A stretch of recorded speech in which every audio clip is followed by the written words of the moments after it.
ସେଠି अंडा पशिला गोटे हाथ में पड़े जहाँकि मरजिमु मो चाकरी पलैब।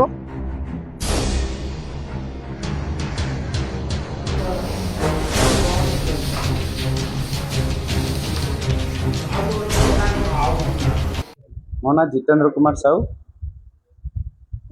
आज्ञा आज आम प्रधान शिक्षयित्री छुट्टी थी आज चार्ज अच्छी बैतरणी गवर्नमेंट हाईस्कल ना यहाँ एक्चुअली ग्रहणयोग्य नुहे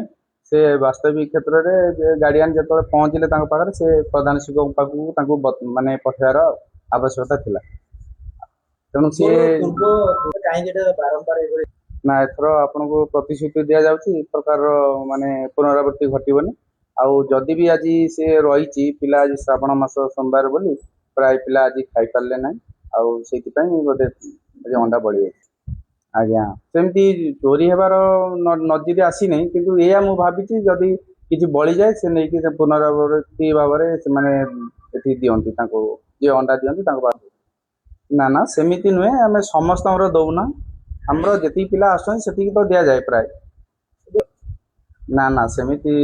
प्राय अभियोग माने ग्रहणयोग्य नुहे आपन को प्रतिश्रुति जो अंडा कथा आज आप कहले से पुनरावृत्ति हम ना से आमर असिस्टेंट टीचर सीनियर आमर प्राइमरी सेक्शन से टीचर अच्छा सीनियर किंतु आज जो कथाटी आमर सनातन बाबू से कहले निश्चित रूपे ग्रहणयोग्य नुहे से वास्तविक क्षेत्र में जदि सना बाबू कहले सी आमको आम पाखु पहुँचार था सी मतव्य देवाटा ग्रहणयोग्य नुहे। देखो अंडा जो मैंने न खाइबे तो विकल्प व्यवस्था कराई से बिस्कुट खातु आमर फल खातु व्यवस्था करा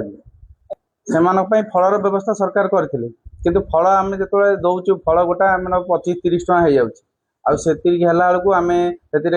पीस करमु जो छोट छोट पीस कर छुआ ग्रहण करना बरं बिस्कुटा सुविधाजनक हम बोली भावुँ ना ना भंड नुहे अर्थ से भात खाइबे आ सहित अंडा जो खाऊना झोल खाऊँ सहित आम अंडाटा दौर हाँ बिस्कुट दौर तरकारी झोल लगे खाऊँ तत्सहित आम बिस्कुट दौर ना बिस्कुट मिसे नुहे बिस्कुटा खाइबे।